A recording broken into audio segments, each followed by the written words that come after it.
கோவையின் பாரம்பரியங்களை நினைவுகூரும் வகையில் ஆண்டுதோறும் கொண்டாடப்படுகின்ற கோவை விழாவில் பொதுமக்கள் பங்கேற்கும் வகையில் 3 புதிய திட்டங்களின் அறிமுக விழா நிகழ்ச்சி நடைபெற்றது. கோவையின் பாரம்பரியங்களை நினைவுகூரும் வகையில் ஆண்டுதோறும் கோவை விழா கொண்டாடப்பட்டு வருகின்றது. இந்த கோவை விழாவில் பல்வேறு விதமான நிகழ்ச்சிகள் நடத்தப்படுவதும் பொதுமக்களுக்கு விருந்தாக அமைந்து வருகின்றது.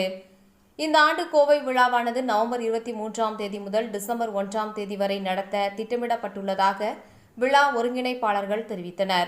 மேலும் கடந்த ஆண்டு பொதுமக்கள் மத்தியில் மிகவும் பிரபலமான டபுள் டக்கர் பேருந்து பலரும் பயணிக்க முடியாத நிலை ஏற்பட்டதை தொடர்ந்து இந்த ஆண்டு அனைவரும் அதில் பயணிக்கும் வகையில் 3 புதிய திட்டங்களை அறிமுகம் செய்வதாகவும், இந்த திட்டங்களின் துவக்க விழா கோவை புரூக்ஃபீல்ட்ஸ் வணிக வளாகத்தில் இன்று நடைபெறுவதாகவும் கோவை விழா ஒருங்கிணைப்பாளர்கள் தெரிவித்தனர். அதில் முதல் திட்டமாக கோவை விழா பாஸ்போர்ட் என்னும் திட்டத்தை அறிமுகப்படுத்தினர்.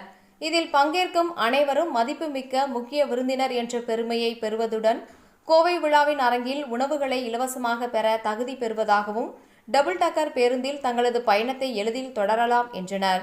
இதனைத் தொடர்ந்து தி டுயல்த்லான் என்னும் சைக்கிள் போட்டிகள் நடைபெற உள்ளது. இந்த சைக்கிளிங் போட்டிகள் நவம்பர் 30ஆம் தேதி நடைபெறும். இதில் சைக்கிள் ஓட்டுதல், உடற்பயிற்சி மற்றும் உடல் ஆரோக்கியத்தை மேம்படுத்தும் வகையில் விழிப்புணர்வு நிகழ்ச்சிகளும் நடைபெற உள்ளது என தெரிவித்தனர்.